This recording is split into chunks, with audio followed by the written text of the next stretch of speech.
Congratulations. Obviously, a very dominant win tonight against a guy that you yourself said was very, very dangerous. So how satisfied are you with the way things went tonight? Yeah, very satisfied. It's always good to get the win. You know, that's all that really matters to me is getting that win and getting that paycheck for the family and rolling that legacy on. You know what I mean? Because he was dangerous. Like, you know, there was probably the most feared I've ever been in a fight, maybe. Like him and maybe Max. This was because I always say no one can beat me. No one can actually beat me. I don't believe anyone can beat me. But everyone has a puncher's chance. Everyone can catch you. And there's no one that's more dangerous and got a better chance of doing that than Yair Rodriguez. So there was, you know, obviously going into the game plan, you know, I showed him that respect. Mentally, I prepared as telling myself this. So it made me turn up in the gym every single day. It made me get the right training partners. It made me, you know, try and work out a good game plan. You know, systematically break him down. Take away a lot of his main tools, and I think we did a great job. He still was always going to be able to throw things because he's that creative. So that's why he was always going to be dangerous. But I was able to nullify a lot of his main tools, things that he would usually be able to do frequently. He couldn't do that with me, and then I was able to capitalize on that. What was it like round by round? Because you did take over pretty early, right? But at the start of each round, he's back on the feet and he's throwing strikes, and that danger's there again. So was that, you know, kind of a difficult mental thing to get? Yeah. Like that was always going to be there. But I mean, being prepared for him, ready for him, and there might have been one exchange where things landed a lot harder. I can't remember. Was that second round maybe? Like something landed, I'm like, oh yeah, nice, there we go. A lot of the other things he would kick and I'd roll with it and see it coming, and again, having the right training partners to give me them looks was incredible. But yeah, there was one that maybe done something, the punches landed, I was like, oh yeah, they got in, I was fine, but he did a good job there. But other than that, you know, I was all right. Even though he was flicking stuff out and maybe, you know, landing on hands and, you know, maybe touching the top of the head and things like that, I was still pretty comfortable in there and still seeing it all coming. So I just had to pick the right moments. Because again, like you go in a little too aggressive without the right setup, it could be good night. So you know, he's the type of guy that you need to be careful. You need to be smart. You know what I mean? You need to be thinking in there. You need to be doing the right things, and we did the right things. You revealed afterwards that you're going to need some surgery, need a little time off. I guess. I mean, how serious is that? How long do you expect to be out? I mean, I didn't mean to scare everyone with that. Like when I say I'm going to do it, like yeah, it's not a big deal. I'll be back in ASAP. Like it will be a quick one. Just need to get something sorted. But I'll be training. You know, like man, I broke my hand last International Fight Week, and you see me at Abu Dhabi ready to fight Islam or Charles Oliveira. That was a broken bone. This ain't a broken bone. We'll be right. I'll be you don't need to stress about that. I'll be training. I'm professional. You know, I want to be active. Again, I'll be back in there before most of the other guys, other champions anyway. So don't worry about that. Nice. Last thing for me, Dana was here earlier, and we kind of asked him what he'd like to see for you know, because you keep mentioning lightweight, but obviously Ilia was here tonight, and he said basically you've proven everything. Whatever you want to do, he'll kind of go with it. So what is most important to you? You keep saying that lightweight, but man, like we all know I want that lightweight belt. You know, we all know I want that rematch. You know, I want that Islam fight. I think not only for me to get that belt, for me to get that win back, but I think it is a massive fight for the UFC as well. I think it's a fight everyone wants to see. It was literally that type of fight. It was that close. It was a cracking fight. Everyone enjoyed it, and it was a very, very high level. There was 1 and 2 going at it, and we showed out. It really was that. Yeah, he lived up to the hype. I lived up to the hype, and that fight lived up to the hype. We just need to see 5 to 10. Alex, to your left. You know, in boxing and MMA, historically, most people's time at the top has been very short. You're at the top now 3.5 years. It looks like you cleaned out the division, don't have a lot of challengers. Why do you think it is that most people can't last as long, and what is it that makes you special that you remain on top after such a long period of time? Like, how will I stay on top, or what I need to do? How are you staying on top? You know, what's different in you than it is with other guys who are physically talented? Yeah, well, man, I think it's just that, the passion for the sport, and the mindset. Like finding, for me, it's pretty easy. It's not hard for me to find a way to be motivated. Well, no, I don't need to be motivated. It's discipline. You know what I mean? People talk about, people want to listen to music. People want to do all this fancy shit to get motivated. I don't need that. I've got discipline. I'm going to turn up anyway. But I'm passionate about what I do. I always find a way. I always switch some things in there to get me hyped up. Especially for this one. I told myself, this guy's dangerous. Whether I like I literally made it as if, oh, man, this bloke's going to maybe knock you out. You know what I mean? Like I literally, whether I did that so I would turn up in the gym, whether I'm that clever with that shit, I don't know. But I mean, it was like that. It literally was. I was like sitting there, oh yeah, shit, all right, let's get to work. No mucking about. Take this serious. And I did, 100%. And that's why you see me get better. But I mean, I said it all week. Like I'm in these sessions, doing training sessions, and I am, like I say, I'm passionate. Like you got to see me in there. Like we're breaking down techniques, and I could talk about it for hours. I got Joe yelling at me. He's like, get out, man. I've got to lock up the doors. Like, what are you doing? You know what I mean? Like, because I'm just talking about details and I get right into it. That's how passionate I am about it. Now, there's not many people at the top that have been at the top for 3.5 years, as you said, that are more passionate than a few years ago. I guarantee I'm more passionate now than I was before. I love this game. I'm proud of where I am, and I'm proud of what I do, and I'm very happy I do this, and I'm privileged. This is a privilege to do something that I love and make money from it. So on the other side of that, then, when you look at it, a lot of guys come in here and they say, hey, I want to get to my after party or whatever, and they have another thing to keep them relaxed and not, do you worry about burnout because you're going so hard for so long that, like, after a while you get sick of it, like you lose your passion for it because you're pushing so hard? No, I wouldn't say I get sick of it. I mean, it's hard work. I'll be lying to you. Like doing this, it is hard work. As I said, I need to get think a few things. Like being in pain 24/7. It's it's hard work. I'm not trying to feel sorry for myself, but it's sometimes you might need a little bit. You might need a little bit of time off, and I don't want time off. Like I said, give me a week. That's all good. Get the surgery. I'll be back in the gym. I can focus on a couple of things and chill with my family, and then back to work. But I mean. It's hard work. I don't know how to answer that question properly, but I mean, I still love this. But I mean, I'm not getting any younger. The body's feeling it. But that's why I'm in my prime, and I want to take advantage of it. That's why, even though I'm going to get surgery, even though I'm going to be injured, I need to get back in there because I don't know how long I'm going to be able to stay on top. I go, I'm passionate. I'm experienced. I'm in my peak. How long is that going to last? So let's get to work. Let's get two of these bad boys. Yeah, my last question for you, Alex, would be, a lot of people are great physical athletes and they do it. And it seems to me like, obviously, you talked about your preparation, but it seems like maybe you're smarter than a lot of other guys in terms of understanding the game and understanding not only what it takes to win in the cage, but sort of what it takes to get your body through a long training camp. Would you agree with that? And do you feel like the fact that maybe your wisdom for this sport and your understanding of the sport is underrated?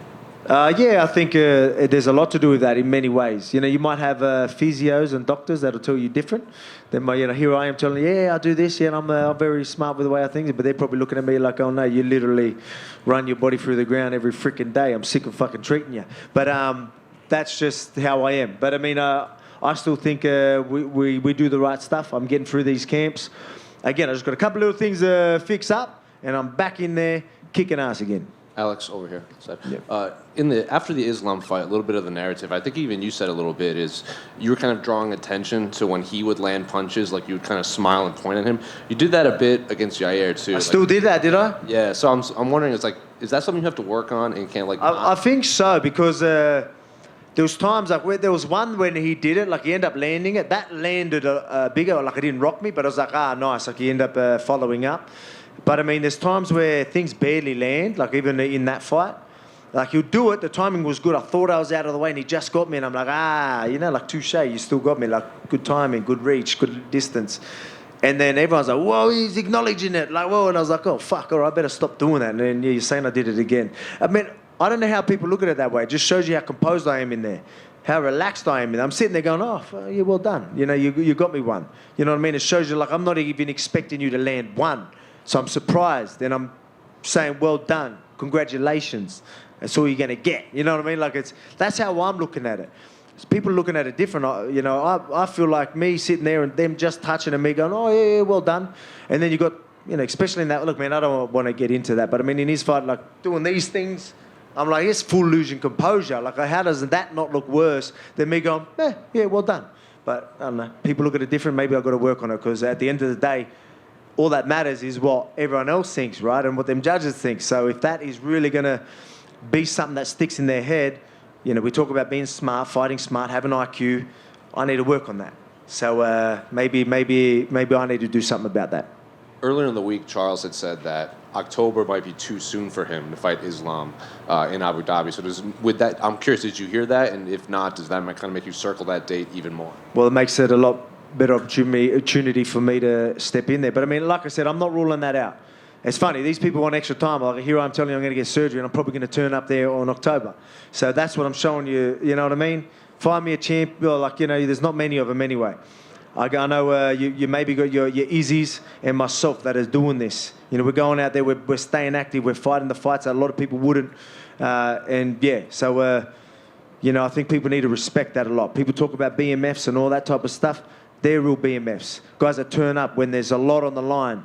I'll leave it at that.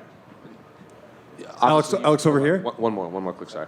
You had the face-off with Ilia cage side when you were leaving. Historically, you and Max have been pretty respectful. I know you and Brian got under each other's skin on The Ultimate Fighter, but he talks a lot, and he hopped the barricade to face off you. Does that get you excited that you'll have also a foil at press conferences and in the media to 100%. See, mine and Ortega's was a little bit, it's weird, just spend too much time to each other and we just got annoyed with each other. This guy's going to be just talking his shit, and I love that. I'm like, yeah, talk your shit. Now I can have a bit of fun with it and punch you in the face for it, you know what I mean? And feel good punching your head through the canvas. Because, again, I'm going to squash that bloke, so it doesn't matter. Alex over here. How cool was it to see Dan Hooker get that win and then you going to your fight? Were you kind of paying attention to that and thought, man, I got to go out there and keep... Yeah, we'll probably put a video out there. We'll go nuts for that. It was a cracking fight, man. It was nuts, man. How tough is that bloke? And then breaking his arm and still going through it these are things that, we talk about BMFs and doing things like that. Some of the things you see people do in this sport is pretty incredible. It was cool. It was cool to see, especially to get his hand raised after a war like that against a game opponent. Jalen Turner is no joke. He's dangerous, and to be able to land, cop some of them shots, break your arm, and then still end up on top is pretty incredible. Did Dan's fight a bit remind you of your situation last year with Holloway, where people were kind of counting you out against Holloway and Hooker? You look at the odds. He was a big underdog tonight. Came out there, had a tough first round, but persevered and got the decision victory. I don't know if that's something you guys talked about or not. No, it's not. But that happens all the time. People get counted out all the time. That's just how it is. It's going to be the same with Pantoja, say. He's beat Marino twice, and he's an underdog and saying he's got no chance. You can imagine how he would be. That's going to happen. You've got to go prove yourself. But, I wasn't surprised. I know Dan was a total different matchup for Jalen with that length and toughness was going to go a long way. And that showed out tonight. His toughness and obviously the fight IQ, that length and that well-roundedness. And just last one from me. Again, you were here a year ago today. Big win over Holloway. A lot has happened in the year. You had the fight with Islam. It was very close. You get this performance tonight finishing Yair Rodriguez. I know you're fresh off the victory, but you've been able to kind of soak this in. How much you've really leveled up just in the grand scheme of things. Now, people consider you the greatest fighter, in the sport right now. I don't ever get to soak it in properly, to be quite honest. I wish I did soak it in more. It's a good trait to have where I can just move on and play what's in front of me. And, it makes me be able to... In camps, I tell you, I can still, turn up in the gym. It helps me with all that type of stuff. But I feel like I don't try and really soak it in and enjoy it enough and embrace it enough. So I will, obviously I appreciate everything. I appreciate the fans. I appreciate the love. But I forget about it like that.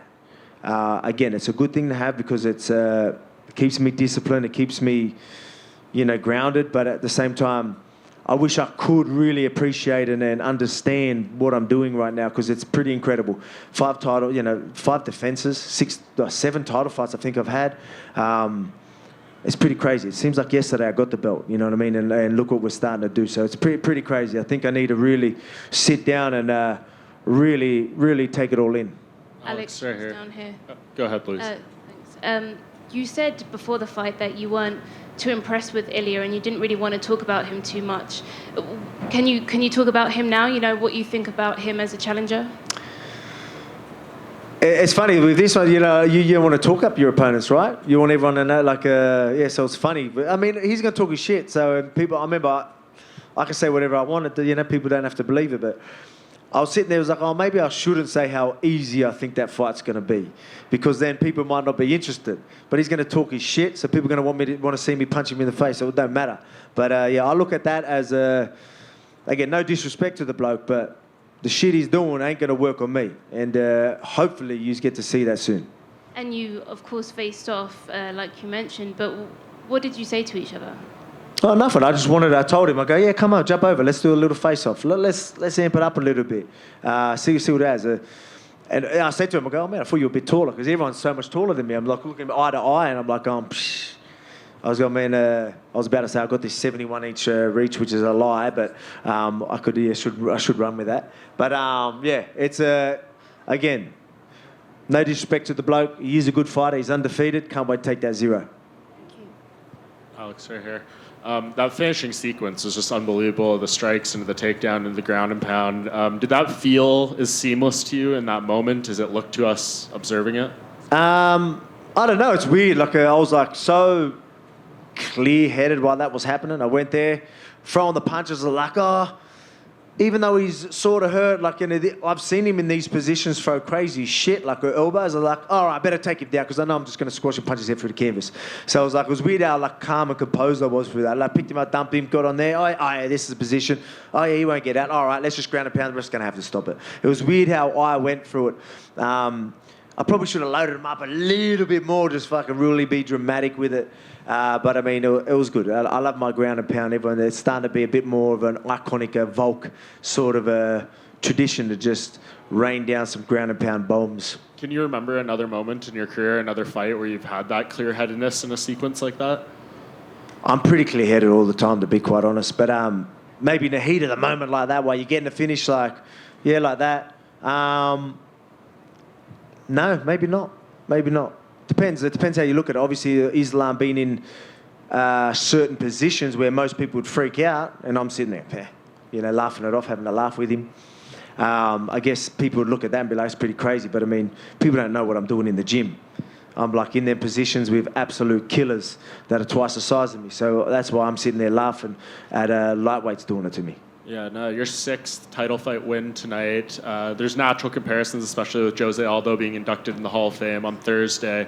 Are you still well deserved as well? Yeah. Are you still of the mindset to be called the featherweight GOAT, that you need to hit that 8 where he's at, or do you feel like now? I mean, the man just got a Hall of Fame and all that. Like, I'm not here to try and take, like, I'll let everyone else sort of decide that. He's an absolute legend of the sport. No one deserves a Hall of Fame more than him. And to see how passionate he was going in there, and like that was as raw as it got, like when he got emotional like that, and that was cool to see.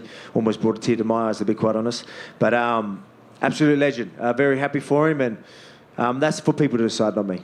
And just last thing, if this Islam fight does happen again, what in your mind is the biggest thing you need to do differently to make it definitive in your favor? I mean, it's going to be another, like, I'll be lying to you to say, hey, I'm just going to walk through him and do this and do that. Like, it's going to be another highly contested battle, but I guarantee you I get my hand raised. You know what I mean? I think I'm going to capitalise on a lot more things.